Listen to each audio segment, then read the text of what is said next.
Follow up niyo sa Vagabond na series. Vagabond? Yes. Baka itong May, tinatapos lang yung the whole story. Kasi pag gumawa sila, kompleto eh. Tapusin nila istorya para tuloy-tuloy yung shooting. Ayaw nila yung nag-isip bukas, tapos ang gagawin bukas, tuloy-tuloy.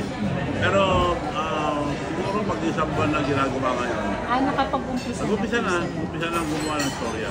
Tuloy. Yung second episode will be done in Philippines para makasama yung mga local artists. May mga names na po bang possible makasama? Wala pa. Who's directing po? Sila rin.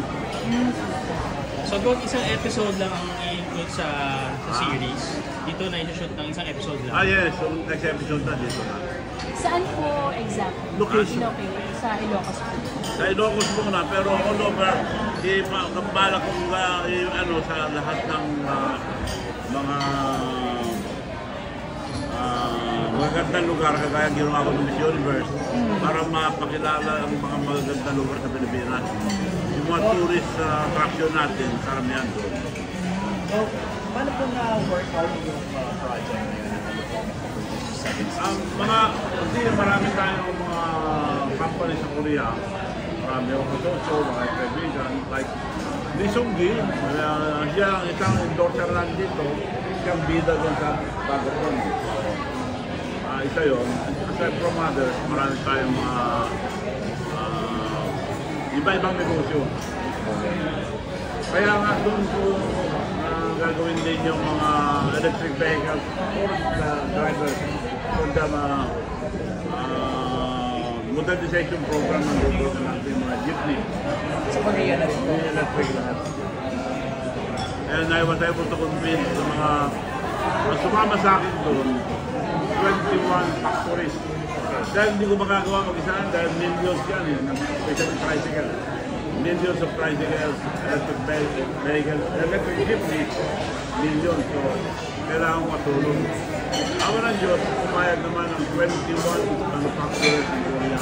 Same, sinabi ko, doon tayo magiging ng down payment, no guarantee, hindi tayo mga %. Kasi kung porsyento ko yung utang nila, hindi na tulong. Kaya walang porsyento. Kaya talaga tulong. Well, tama ba yung narinig ko sinabi niya na some scenes of Vagabond will be shot here in the Philippines? Yes. Doon ang susunod. Mga Pilipinas lahat. At ipapachat ko sa mga isang different tourist attraction sa atin. Para makilala na naman kaya ginawa ko ng Miss Universe. Pinashare ko sa lahat ng mga tourist spot ng Philippines. So, magkakaroon din po ba tayo ng mga Filipino actors? Yes. Kasama sila. Actors and actresses. Ang timeline niyo, sir, kailan? May ang sinabi noon, ewan ko na matapos nila by May, yung story ang tinatapos eh. Yung story. Ano po yung, kamusta po yung reaction ni Lee Seung-gi nung nalaman niya na you'll be participating or producing it? Well, masaya naman siya dahil dati ng kaibigan, nagkalas na siya rito. Right. In fact, siya ang isang endorser ng BBC TV. Correct. Sir, hindi lang po kayo